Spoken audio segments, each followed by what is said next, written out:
Ahojte, Čaute. čaute animátori. Takže v tomto roku 2025 vám nahrávame prvé video. Dúfam, že bude také krátke, stručné, v ktorom by sme vám chceli povedať pár bodov, čo nás čaká v najbližšie mesiace. Takže teraz ste si všimli, že sme vyhodili von šibačky, takže môžete sa hlásiť na šibačkové akcie. Kostýmy sú tam kroje, takže vždycky vám k tomu dáme info, ale primárne baby si podkroje nosia, môžeš povedať čo?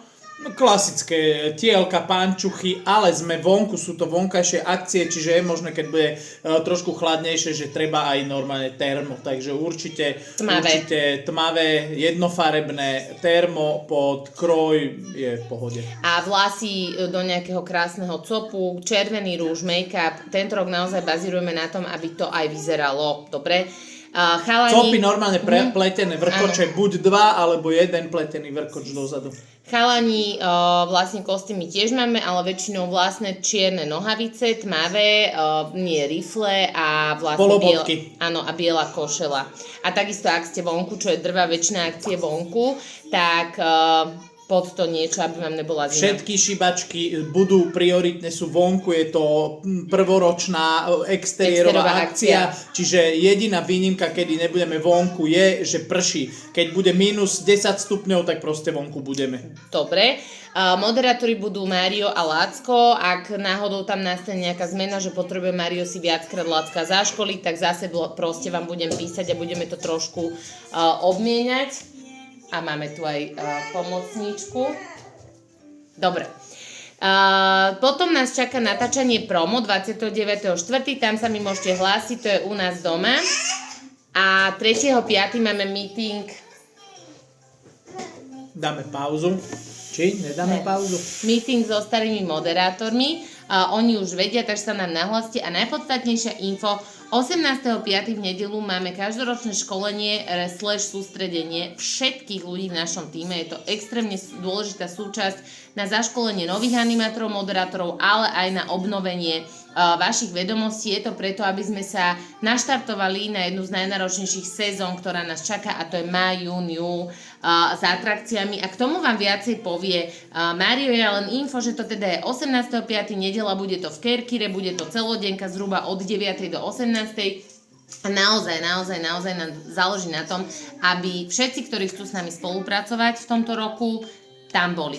Nejde len o to, aby ste sa naučili to, čo už viete alebo ovládate, ale ide aj o tú atmosféru, o to sklbiť trošku ten tím, spraviť si úžasný team building, zaškoliť a zasvetiť do celej problematiky nových ľudí, aby aj tí noví ľudia sa cítili v nejakom kolektíve a proste zabaviť sa.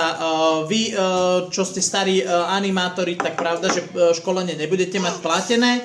Školenie bude tam aj strava, všetko, čiže to by ste sa dozvedeli. Jedná sa o to, aby ste tam nám boli nápomocní v prípade, že budeme potrebovať asistovať, napríklad rozdelíme si skupiny, keď budeme vonku riešiť atrakcie a akcie a program a tak ďalej. No, aby ste im dopomohli, tým nováčikom trošku, a možno si ich aj všímali a povedali, že tak tento je super, s týmto sa bude parádne spolupracovať, alebo tento je o ničom a nebude z toho nič. Čiže viac hlav, viac rozumu sa hovorí, takže určite by som ocenil, ak by ste prišli na toto školenie.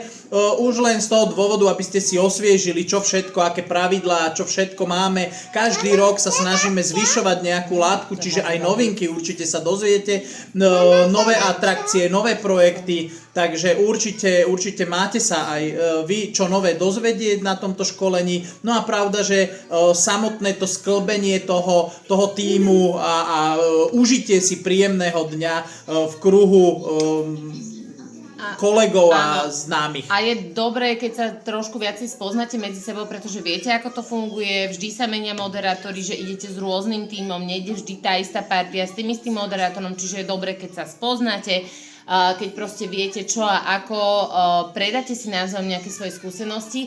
A presne tak, že opakovanie je matka múdrosti, keďže my sa snažíme posúvať aj v type akcií, ktoré ponúkame aj nové akcie, vymýšľame nové programy a nové projekty. Čaká nás veľmi veľa nových projektov tento rok, o ktorých teraz ale nebudem hovoriť. Ale pointa je tá, že tak ako sa vyvíja Step-Up už 16 rokov, čo sa týka akcií, tak stále potrebujeme dodávať tým ľuďom tú najkvalitnejšiu službu a to jednoducho nepôjde bez toho, aby sme sa minimálne raz ročne všetci stretli a proste poposúvali svoje laťky vyššie, zapracovali na tom, na čom sa zapracovať dá, vždy je na čom pracovať, alebo si proste len zopakovali to, čo už viem a posunuli ďalších ľudí. Pretože pracujeme tímovo, není to jednotlivá práca, čiže keď si v niečom perfektný, tak pomôže ďalším, aby v tom boli perfektní, pretože v konečnom dôsledku hlavný cieľ Step-Upu je, že podávate vlastne službu ako Step-Up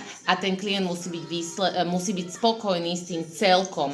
Nie len s jednotlivcom a ostatní, že je jedno, všetci musia byť proste tip-top a na tomto budeme bazírovať. Aj na tom bazírujeme a chceme to vlastne stále posúvať. Každému z vás ide niečo lepšie, takže vy, čo ste fakt dobrí, napríklad tanečníci, alebo fakt viete dokonale poskladať káble, alebo hocičo, v čom napredujete, tak nebojte sa a odovzdajte to ďalej a myslím si, že takto prostredníctvom tohoto aj utmelíme ten náš kolektív a vy odovzdáte to najlepšie zo seba aj svojim novým kolegom, ktorí už keď prídu na tú novú akciu, tak im nebudete im musieť milión vecí vysvetľovať, už vás budú poznať, už to bude lepšie, už to nebude to, že vy tam budete musieť robiť na úkor niekoho, kto je tam úplne nový, čiže aj toto vedzte, že si týmto pomôžete, keď sa už s tými ľuďmi zoznámite, spoločne ich potom vyberieme, ktorí sú kvalitní, ktorí nie a na základe toho už vy budete mať ľahšiu prácu, pretože budete robiť vy s tým kolektívom, vy budete robiť s tými ľuďmi, takže nič lepšie, než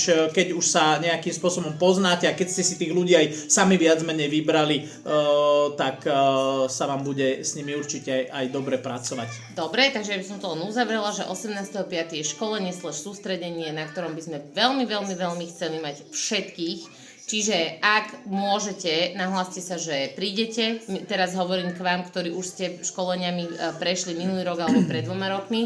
Samozrejme, noví ľudia, všetci to majú povinné, tam proste jednoducho bez účasti na tomto školení cez to nejde vlak. Ale rozmyslite si to a dajte nám vedieť. Určite naozaj. ste tam aj niektorí, ktorí mali školenie online a ja vám garantujem, že to školenie naživo je úplne niečo iné a získate z toho o mnoho viacej, než čokoľvek možno doteraz a uvidíte, že je to fakt super. Nie je to len o tom, že sa ideme učiť niečo, ale je to hlavne aj o tej zábave, o tej tímovosti a je to vlastne aj taký team building, kde sa spoločne aj zabavíme. Prečo vám nahrávame toto video? Lebo nechceme, aby ste to brali tak, že 18.5. vám niekto chce ukrojiť z vášho víkendu a potom proste pôjdete si na akcie za, vymyslím si, 50 eur na akciu a potom bum bam, zase nevidíme rok. Jednoducho fakt je našim cieľom a viete to všetci, vybudovať proste stabilný tím, kvalitný tím a pokiaľ jednoducho to nebudeme všetci brať zodpovedne a vážne, tak bude nám to trvať dlhšie, ako by nám to mohlo trvať vybudovať proste tú stabilitu a tú kvalitu naozaj, ktorú potrebujeme. Takže ešte raz hovorím, je to z vašej strany, nejakým spôsobom vám to nemôžeme dať ako povinnosť, ale chceme vám to vysvetliť, že prečo je to pre nás dôležité, takže očakávame vašu účasť aj starých animátorov a starých moderátorov.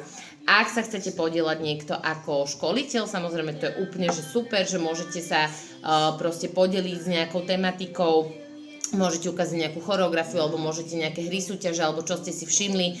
Kľudne sa ohláste Máriovi, kto sa chce podieľať na tomto ako teda školiteľ, alebo nejaký pomocník a to už potom sa dohodnete s Máriom, že si dáte nejaký Zoom predtým a dohodnete sa, že čo a ako. Dobre? Takže toľko od nás. Ďakujeme a tešíme vidíme sa. Čaute.